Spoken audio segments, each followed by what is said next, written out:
بسم اللہ الرحمن الرحیم۔ ہم جیسے کہ پہلے بحث کرتے آ رہے ہیں کہ پاکستان کی اکانومی اور پاکستان کے معاشی حالات کیوں اس بدحالی کا شکار ہیں، مختلف وجوہات، جس میں ہم نے بجٹ ڈیفیسٹ کی بات کی، ٹیکسیشن یا ٹیکس کولیکشن کی بات کی، پھر اس کے بعد جو ہماری پالیسیز ہیں ریگارڈنگ انڈسٹری اور زراعت، اس کے اوپر ہم بحث کر چکے ہیں۔ پھر ہم نے یہ دیکھا کہ ایک بہت بڑا فیکٹر ہے ہماری اکانومی کا، وہ آبادی ہے جو کو بے ہنگم طریقے سے بڑھ رہی ہے، جس کو ہم مینج کرنے میں، کنٹرول کرنے میں آج تک ناکام ہوئے۔ تو آج ہم بحث کریں گے کہ ایک ایسی چیز ہے جو کہ بالکل ہمیں نظر نہیں آتی، لیکن وہ بہت بڑا نیگیٹو ایک اثر ڈال رہی ہے کہ ہماری جو ایک معاشی صورتحال بہتر نہیں ہو رہی، وہ ہے غیر یقینی صورتحال، غیر پولیٹیکل انسرٹینٹی۔ تو وہ اکثر لوگ جو ہیں وہ ایک کہاوت سی بن گئی ہے پاکستان کے بارے میں کہ one thing is certain in Pakistan that is uncertainty. تو یہ غیر یقینی صورتحال جو ہے یہ بھی ملکوں کی معاشی ترقی کو بری طرح متاثر کرتی ہے، جو کہ نظر تو نہیں آتا عام حالات میں، لیکن اس کے اثرات جو ہیں وہ بہت برے اور نیگیٹو ہوتے ہیں۔ تو جب سے یہ ملک بنا ہے، یہ 1947 میں جب ہم آزاد ہوئے، ہم اور انڈیا اکٹھے آزاد ہوئے تھے، لیکن ہمیں جو ملک ملا اس کے دو حصے تھے، ایک مشرقی پاکستان، ایک مغربی پاکستان۔ تو انڈیا نے تو ملک بنتے ہی 1947 میں وہ آزاد ہوئے، اور 1948 میں انہوں نے اپنا کانسٹیٹیوشن بنا دیا، اور وہ ایک ٹریک پہ چلے گئے۔ پنڈت جواہر لال نہرو ان کے پرائم منسٹر بنے، جو کہ 17 سال تک، for 17 years Pandit Jawahar Lal Nehru India کے وزیر اعظم رہے، 47 سے لے کے 1964 تک، اور ان کے اندر ایک پولیٹیکل سٹیبلٹی بالکل زبردست بنی، اور انہوں نے اپنی پالیسیز بنائیں، انہوں نے اپنے ایک ٹریک، ایک رستہ چنا جس کے اوپر وہ چلنا شروع ہوا۔ لیکن ہماری بدقسمتی یہ ہے کہ ہم 47 سے لے کے 1956 تک 9 سال تک ہم کانسٹیٹیوشن ہی نہیں بنا سکے، ہمارا آئین ہی نہیں بنا۔ اور پھر وہ چونکہ مشرقی پاکستان اور مغربی پاکستان میں ایک چونکہ آبادی کا ایک فرق تھا، وہ کہتے تھے ہم میجورٹی میں ہیں اور ہمیں کوئی مطلب اس کا کوئی زیادہ بینیفٹ ملنا چاہیے، ڈیسائسو پاور ہمارے پاس ہونی چاہیے۔ مغربی پاکستان میں پنجاب ایک ڈومینیٹ کر رہا تھا، تو انہوں نے کہا کہ جی نہیں۔ تو اس طرح کے یہ جو انٹرنل ڈسپیوٹس جو چلتے گئے، جس کی وجہ سے ہمارے 47 سے لے کے، تو اگر آپ 56 تک یا ایون 58 تک آئیں تو آپ کے بہت چھوٹے چھوٹے عرصے کے لیے پرائم منسٹر بنے، یعنی 7-8 سال میں پتہ نہیں کتنے پرائم منسٹر بنے جن کی مدت بہت ہی کم ہوتی تھی، جیسے کہ مطلب شروع میں لیاقت علی خان، پھر اس کے بعد خواجہ ناظم الدین، حسین شہید سہروردی، پھر جناب چودھری محمد علی بوگرا، آئی چندری گر۔ تو یہ آئی چندری گر کو 2.5 مہینے کے لیے پرائم منسٹر بنے تھے۔ اسی طرح کسی کی 1 سال مدت، کسی کی تھوڑی زیادہ۔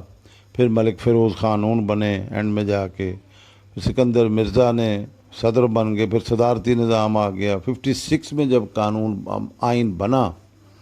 تو 56 سے 58 2 سال کے اندر اندر ملک میں مارشل لاء لگ گیا۔ تو یہ سمجھ لیں کہ 10-11 سال جو تھے وہ پورے ٹوٹل غیر یقینی صورتحال رہی، کہ کوئی واضح پالیسی نہیں ہے، نہ کوئی اکنامک، نہ کوئی سیاسی، نہ کوئی پراپر نظام بن سکا۔ تو اس کی وجہ سے اکانومی اور بزنس جو ہے، یہ بزنس ایک ایسی چیز ہے کہ بزنس مین جو ہے وہ ایک بڑی کام اینڈ کوائٹ اور بڑی خاموش اور تسلی والی، اور بالکل جو ہے وہ یعنی کہ اچھی انوائرمنٹ مانگتا ہے جس میں کوئی ڈسٹربنس نہ ہو اس کے کاروبار کرنے کے لیے اسے سکون چاہیے۔ تو وہ نہیں ہوا۔ اب جب یہی پتہ نہ ہو کہ اگلے سال گورنمنٹ کون سی ہوگی، کیا پالیسیز ہوں گی، اگر ہر سال پرائم منسٹر بدلے گا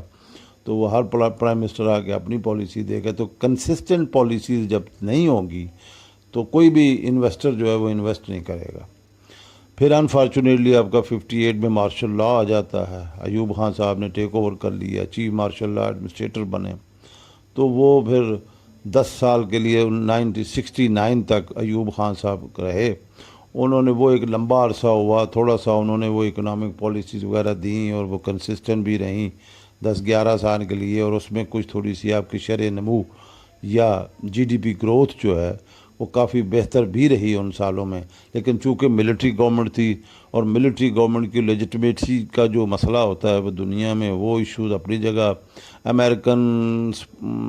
جو تھے وہ سپانسر تھے، وہ اس کو سپورٹ بھی کر رہے تھے، تو اس کی وجہ سے ان 10-11 سالوں میں اکنامک گروتھ پاکستان کی ہسٹری میں بہت بہتر رہی۔ لیکن پھر ایوب خان چلے گئے 69 میں، تو یحییٰ خان آ گئے، اور یحییٰ خان کے آنے کے بعد جو ایسٹ پاکستان میں پولیٹیکل ٹرموائل شروع ہو گیا، ایجیٹیشن، یہ وہ سارا وہ معاملہ، پھر اسی مسئلے کہ وہ بھی ایک انسرٹن رہی۔ پھر ایک الیکشن ہوا سن 1970 میں، پہلا ایڈلٹ فرنچائز کی بیسس پہ، بالغ رائے دہی کی بنیاد پہ 1970 میں پہلا الیکشن ہوا، تو وہ الیکشن تو ہو گیا، ٹھیک ہو گیا، مشرقی پاکستان میں عوامی لیگ مشرقی شیخ مجیب الرحمان جیت گئے، یہاں پہ ذوالفقار علی بھٹو کی پیپلز پارٹی جیت گئی مغربی پاکستان میں، تو لیکن میجورٹی جو تھی ایز اے ہول اگر دیکھا جائے تو شیخ مجیب الرحمان کی تھی، لیکن اسٹیبلشمنٹ اس کو گورنمنٹ دینے کو تیار نہیں تھی، وہ ایک مسئلہ اور پورا جناب وہ ٹینشن چلتی رہی، تو وہ بھی سارا پھر الٹیمیٹلی انڈیا اس میں انوالو ہو گیا، تو وہ وہاں پہ علیحدگی کی تحریک بہت زور پکڑ گئی۔ تو قصہ مختصر یہ ہے کہ وہ 16 دسمبر 1971 کو مشرقی پاکستان بنگلہ دیش بن گیا۔ پاکستان کی افواج جو وہاں کے کوئی 95,000 کے قریب تھے، انہوں نے ہتھیار ڈال دیے، اور یہ اتنی ذلت امیز شکست پاکستان کو ہوئی کہ ہمارے 95,000 قیدی انڈیا بنا کے اور وہ لے گیا، تو وہ سارا معاملہ خراب ہو گیا۔ 20 دسمبر 1971 کو بھٹو صاحب نے حکومت سنبھالی۔ وہ پہلے ایک سویلین، پاکستان کی تاریخ میں یہ بھی ہے کہ وہ پہلے civilian chief martial law administrator تھے، تو وہ خیر آئے، انہوں نے پھر پہلے 72 میں ایک پروویژنل یا عبوری آئین دیا، پروویژنل کانسٹیٹیوشن دیا، عبوری آئین دیا، پھر انہوں نے 1973 میں مکمل دستور دیا، آئین دیا، کانسٹیٹیوشن دیا۔ تو اس کے بعد ایک سویلین گورنمنٹ جو ہے وہ ان پلیس ہوئی اگست 1973 کو۔ تو 73 سے 77 کو مطلب یہ ہے کہ آپ یہ سمجھ لیں کہ کچھ 4 سال 4.5 سال کا عرصہ جو ہے وہ گورنمنٹ پولیٹیکل چلی۔ اس کے بعد پھر بھٹو صاحب کی پالیسی بھی بڑی کنٹروورشل تھیں، انہوں نے نیشنلائزیشن شروع کر دی۔ پہلے ایوب خان کے زمانے میں ایک پالیسی تھی کہ پرائیویٹائزیشن، پرائیویٹ سیکٹر کو انکریج کیا گیا، تو پرائیویٹ سیکٹر نے کچھ انویسٹمنٹ بھی کی، لیکن بھٹو صاحب نے آ کے بالکل یو ٹرن لیا، بالکل اس کے اپوزٹ پالیسی دی، انہوں نے نیشنلائزیشن، سوشلزم اور سینٹرلائزیشن کی پالیسی دی، جس کی وجہ سے وہ پہلے والا سارا نظام الٹ گیا، اور ہر چیز انہوں نے قومی ملکیت میں لے لی، نیشنلائز کر لی، جس کی وجہ سے پرائیویٹ سیکٹر کا انویسٹر جو تھا وہ بہت ہی ڈسہارٹ ہوا، لوگوں کو بہت نقصانات ہوئے، لوگوں کے بزنس سارے ٹیک اوور کر لیے گئے، تو انویسٹر بھاگ گیا یہاں سے، کسی نے پیسہ ہی نہیں لگایا۔ وہ پھر آپ کی گروتھ ظاہر ہے، اکانومی سفر ہوئی بری طرح سے۔ پھر اس کے بعد جناب 5 جولائی 1977 میں جنرل ضیاء الحق نے مارشل لا لگا دیا۔ وہ مارشل لا لگا تو اس کے دوران انہوں نے پھر بھٹو صاحب کی پالیسی جو ہیں وہ جو بالکل اس کے الٹ کر دیا، انہوں نے پہ آ کے پھر تھوڑا سا پرائیویٹ سیکٹر کو انکریج کیا اور نیشنلائزیشن کو نیشنلائز کیا، تو وہ پھر تھوڑا لوگ پرائیویٹ سیکٹر والے آگے آنے شروع ہوئے، کام ہونا شروع ہوا، لیکن وہ جو ٹائم ضائع ہو چکا ہوتا ہے، جو آپ ایک بالکل اب نیچے جا چکے ہوتے ہیں، پھر اوپر اٹھنے پہ پھر ٹائم لگتا ہے، تو وہ اس کے ضیاء الحق کے 10 سال میں بھی کوئی خاطر خواہ کوئی مطلب گروتھ والی سائڈ پہ یا انڈسٹری کی ڈیولپمنٹ میں یا ایگریکلچر کی ریسرچ اور ڈیولپمنٹ میں کوئی خاص کام نہیں ہوا۔ اس کے بعد 85 میں جا کے پہلی دفعہ کوئی 8-9 سال کے بعد وہ غیر جماعتی الیکشن کرائے گئے، پولیٹیکل پارٹیز کو بین کیا گیا، پولیٹیکل پارٹیز کو باہر رکھا گیا، تو پھر وہ ایک مینیج طریقے سے الیکشن کروائے گئے، ایک پرائم منسٹر پک کر کے محمد خان جنیجو کو بنایا گیا، وہ آہستہ آہستہ انہوں نے وہ پھر مارشل لا 11 اکتوبر 1985 کو مارشل لا اٹھوایا. اس کے لیے ضیاء الحق کی پری کنڈیشن تھی کہ یہ پہلے یہ جو کچھ میں نے مارشل لا کے ریگولیشنز کے تحت کام کیے ہیں وہ سارے ریورس کیے جائیں. تو وہ سارے 8ویں ترمیم کی شکل میں ان کو کور دیا گیا اور اسمبلی نے پھر 11 اکتوبر 1985 کو 8ویں ترمیم منظور کی اور جس کے نتیجے میں 30 دسمبر 1985 کو مارشل لا اٹھا لیا گیا. اچھا وہ گورنمنٹ کو 3 سال چلی, انہوں نے اچھی پالیسیز دیں, کو تھوڑا سا کانفیڈنس لوگوں کا بحال ہوا کہ اب مارشل لا چلا گیا, سول گورنمنٹ آ گئی ہے تو اس سے اب کوئی کام چلنا شروع ہو جائے گا. لیکن وہ بھی حکومت صرف 3 سال چل سکی اور 29 مئی 1988 کو جنیجو کی گورنمنٹ کے اس وقت 8ویں ترمیم میں ضیاء الحق نے ایک شیک 58(2)(b) کانسٹیٹیوشن میں رکھی تھی جس کے تحت یہ ڈسکریشنری پاور تھی پریزیڈنٹ کی کہ وہ کسی وقت بھی بغیر کوئی وجہ بتائے اسمبلی ڈیزالو کر کے گورنمنٹ کو گھر بھیج سکتے ہیں. تو ضیاء الحق صاحب نے وہی کیا 29 مئی 1988 کو بغیر کسی وجہ کے اسمبلی ڈیزالو کر دیں اور گورنمنٹ کو گھر بھیج دیا. اس کے بعد پھر جا کے الیکشن ہوتے ہیں اور ان دا مین ٹائم 17 اگست 1988 کو ضیاء الحق کا جہاز کریش ہوتا ہے اور وہ جہاں بحق ہو جاتے ہیں اور اسلم بیگ آرمی چیف بنتے ہیں. جنرل غلام اسحاق خان جو ہیں وہ چیئرمین سینٹ تھے, وہ پریزیڈنٹ بن گئے, قائم مقام ایکٹنگ پریزیڈنٹ بن گئے اور انہوں نے پھر الیکشن کروائے جس الیکشن کے نتیجے میں پھر بے نظیر بھٹو پرائم منسٹر بنی. تو بے نظیر بھٹو کی جو 1988 میں گورنمنٹ بنی وہ صرف 20 مہینے چلی اور 6 اگست 1990 کو بے نظیر کی اسمبلی ڈیزالو کر دی گئی. اسی شک کے تحت غلام اسحاق خان نے وہ اسمبلی ڈیزالو کر دی اور وہ حکومت ختم ہو گئی. پھر 1990 میں الیکشن کروائے گئے. ایک سائڈ پہ پیپلز پارٹی تھی, دوسری سائڈ پہ جو اسلامی جمہوری اتحاد بنایا گیا 9 جماعتوں کا, اور انہوں نے مل کے پیپلز پارٹی کا مقابلہ کیا اور اس کے اسٹیبلشمنٹ نے مینوپولیٹ کیا یہ ساری چیزوں کو اور وہ ایک 9 جماعتوں کے اتحاد کی گورنمنٹ بنی جس کے پرائم منسٹر میاں نواز شریف بنے 6 نومبر 1990 کو. تو وہ گورنمنٹ جو بنی اس نے آ کے پھر اکانومی کو اوپن لبرل پالیسیز دیں, ڈی ریگولیشن اور پرائیویٹائزیشن اس کا نعرہ تھا جس کے کافی اچھے اثرات ملے. 91 اور 92 کے اگر سالوں میں آپ دیکھیں تو اکانومی کافی بوم کرنے لگی اور پرائیویٹ چیزوں کو پرائیویٹائز کیا گیا, کافی جو ہے اس میں کچھ ٹیکنیکل چیزیں بہتری ہوئی. لیکن پھر جا کے 2 سال ہی صرف یہ کام چلا اور 93 کے اوائل میں پرائم منسٹر اور پریزیڈنٹ میں اختلافات ہوئے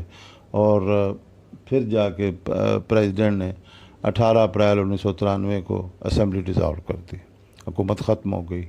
وہ پھر نواز شریف کی گورنمنٹ ختم ہو گئی, صوبوں میں کوئی اور حکومت بن گئی, وہاں پہ کیئر ٹیکر بنائے گئے. پھر وہ چیلنج ہو گئی سپریم کورٹ میں, سپریم کورٹ نے بحال کر دیا پرائم منسٹر کو. پھر بھی وہ بحالی کے باوجود صوبہ میں گورنمنٹ چینج ہو چکی تھی تو الٹیمیٹلی ملٹری نے انٹرفیئر کیا اور عبدالحمید کاکڑ اس وقت آرمی چیف تھے تو وہ انہوں نے انٹرفیئر کر کے پرائم منسٹر اور اس کو پریزیڈنٹ دونوں کو گھر بھیجا اور کیئر ٹیکر سیٹ اپ بنایا گیا جس کے نتیجے میں پھر الیکشن کروائے گئے. الیکشن کروا کے پھر بے نظیر بھٹو پھر دوبارہ پرائم منسٹر بن گئی. تو 93 سے لے کے 96 تک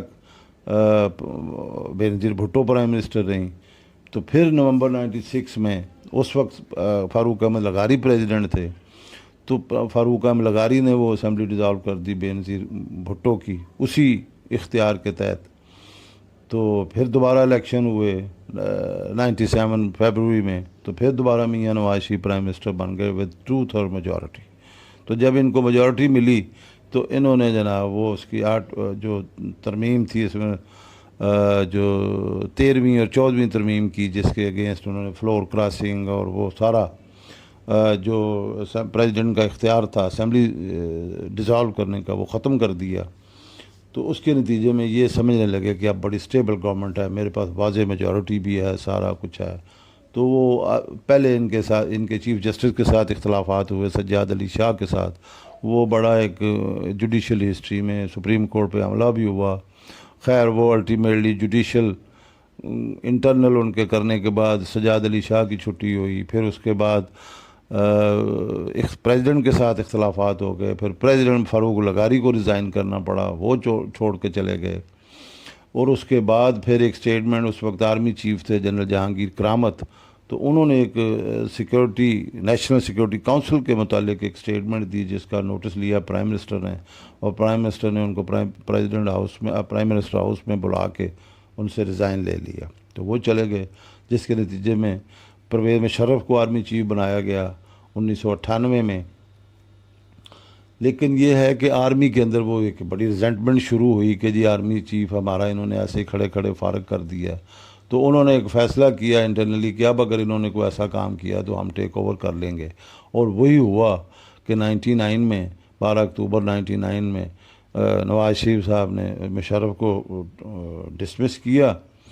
تو آرمی نے ریئیکٹ کیا اور آرمی نے ٹیک اوور کر لیا، اور وہ سول گورنمنٹ ختم ہو گئی. تو وہ کوئی تقریباً مشرف صاحب کا دور پھر 9 سال چلتا ہے. پھر مشرف صاحب جو ہیں وہ 18 اگست 2008 کو فارغ ہوتے ہیں. پیپلز پارٹی کی گورنمنٹ بنتی ہے، وہ 5 سال پورے کرتی ہے. اس کے بعد پھر PMLN کی گورنمنٹ بنتی ہے، 5 سال بنتی ہے. لیکن پھر اس سارے چکر میں اسٹیبلشمنٹ نے ایک اپنی پالیسی جو ہے نا، وہ ایک اس کو کیانی ڈاکٹرین کہتے ہیں، کہ انہوں نے کہا کہ ہم فرنٹ پہ نہیں آتے، ہم پیچھے بیٹھ کے چیزوں کو مینج کریں گے. تو اب یہ ایک قسم کا ہائبرڈ ٹائپ سسٹم چل رہا ہے پاکستان میں پچھلے 15 سال 16 سال سے، کہ وہ جو میجر پالیسیز ہیں وہ اسٹیبلشمنٹ کرتی ہے، اور ڈے ٹو ڈے رننگ جو ہے وہ سول گورنمنٹ کر رہی ہے. کرپشن جو ہے وہ ہر پیپلز پارٹی کی گورنمنٹ ہو، نون لیگ کی گورنمنٹ ہو، یا PTI کی گورنمنٹ ہو، کاف لیگ کی گورنمنٹ ہو، سویلین لوگ جو ہیں، یہ اس ملک کا المیہ، یہ ساری جو تاریخ بیان کی گئی ہے، یہ ساری کی ساری آپ دیکھیں کہ کوئی بھی ایسا پیریڈ نہیں جب کوئی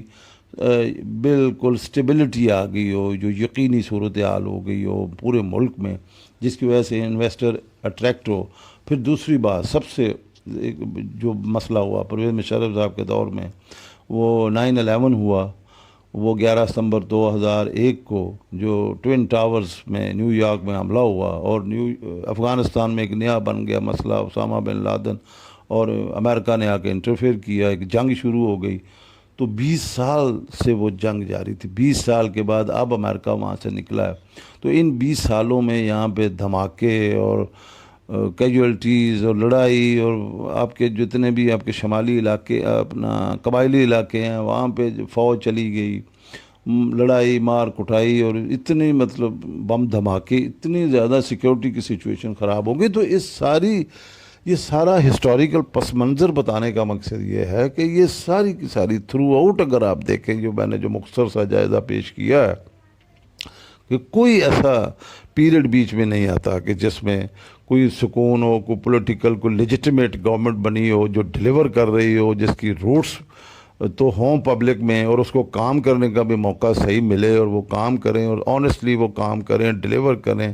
اور فورن انویسٹر جو ہے وہ اٹریکٹ ہو. یہ 20 سالوں سے تو فورن انویسٹر اس لیے نہیں آ رہا کہ لا اینڈ آرڈر کی ٹھیک نہیں ہے. پھر ہمارے کچھ ایشوز ایسے ہیں کہ ہم نے اتنے انٹرنیشنل پولیٹکس میں اپنی کانفلکٹ ہم نے کریٹ کر لیے ہیں کہ ہم ایران کے ساتھ، ہمارے ہمسایوں کے ساتھ ہمارے تعلقات اچھے نہیں ہیں، ایران کے ساتھ نہیں ہیں، انڈیا کے ساتھ نہیں ہیں، افغانستان میں مسلسل ہم پچھلے 40 سال میں انوالو ہیں ون وے اور دی ادر، اور اس کی وہ ہمارے لیے کاؤنٹر پروڈکٹیو ہوا ہے. ہم اپنی جو اسٹریٹجک ڈیپتھ ہے اس کو ڈھونڈتے پھر رہے ہیں وہاں پہ، لیکن اس نے اتنا بیڑا غرق کر دیا ہے ہماری اکانومی کا کہ پوری، اب دیکھیں پورے ملک میں افغانی پھیل گئے ہیں پچھلے 40 سالوں میں. اب تو ایک پہلے کراچی ہوتا تھا، اب لاہور میں اتنی بڑی تعداد پٹھانوں کی آباد ہو چکی ہے، اور افغانوں کی آباد ہو چکی ہے، لوگ آ گئے ہیں. تو یہ ساری کی ساری چیزیں، law and order, heroin culture, Kalashnikov culture پھیلا یہاں پہ، اور مطلب کوئی environment, conducive environment for investment. تو اس کے نتیجے میں یہ ہوا کہ نہ ڈومیسٹک انویسٹر نے کوئی